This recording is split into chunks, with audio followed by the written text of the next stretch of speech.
बच्चे, हमारे जितने भी माता एवं बहन जल झाड़ने के लिए आए हैं, कृपया लाइन में चले और धक्का धुकी नहीं करे। और हाँ, एक जरूरी सूचना, यहाँ पे लफुओं का टोली आ चुका है, आप लोग सावधानी से रहे और बाबा का नारा लगाते चले। डीजे सूरज तिवारी। बाबा का नारा है, बाबा एक सहारा है, बाबा का नारा है, बाबा एक सहारा है, बाबा नगरिया दूर है, जाना भी जरूर है, बाबा नगरिया दूर है, जाना भी जरूर है।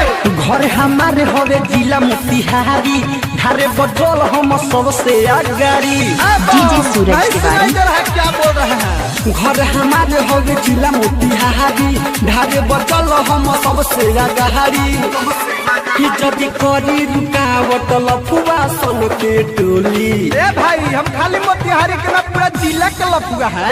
मार देम गोली देव घर में दे बोली, मार देम गोली देव घर में दे बोली, मार देम गोली देव घर में जे बोली, मार देम गोली चल धारी में जे बोली। तो कहते हैं नीम की लकड़ी कोई चंदन से कम नहीं, कहते हैं नीम की लकड़ी कोई चंदन से कम नहीं, और मेरे बाबा का धाम कोई लंदन से कम नहीं।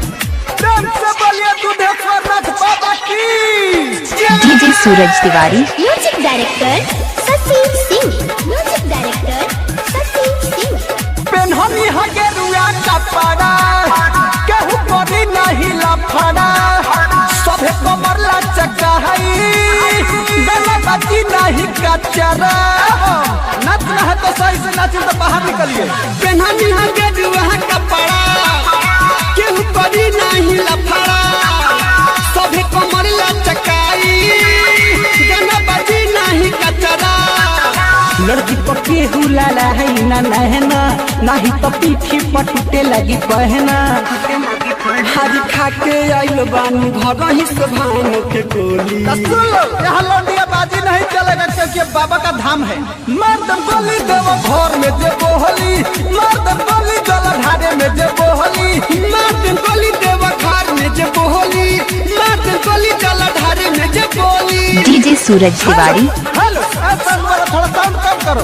एक आवश्यक सूचना, हमारा सिला न्यूज टीम की तरफ से सभी कंवरिया को हार्दिक हार्दिक अभिनंदन करती है और करती रहेगी। Recording by Sheela films, Motihari. DJ Suraj Tiwari. चिलम छाप जिंदाबाद, जिंदाबाद जिंदाबाद, चिलम छाप जिंदाबाद, जिंदाबाद जिंदाबाद। हमारे टीम की गौरी हेमंत जी नहीं दिख रहे, कृपया मेरे बात को सुनने में शाम के पास आए। बोल बम का नारा है, बाबा एक सहारा है, बोल बम का नारा है। सुना ससी राइटर राधे, चला जनी आगे आगे, लाइन में रह तू खड़ा, नहीं तो लाठी लगी बाजे।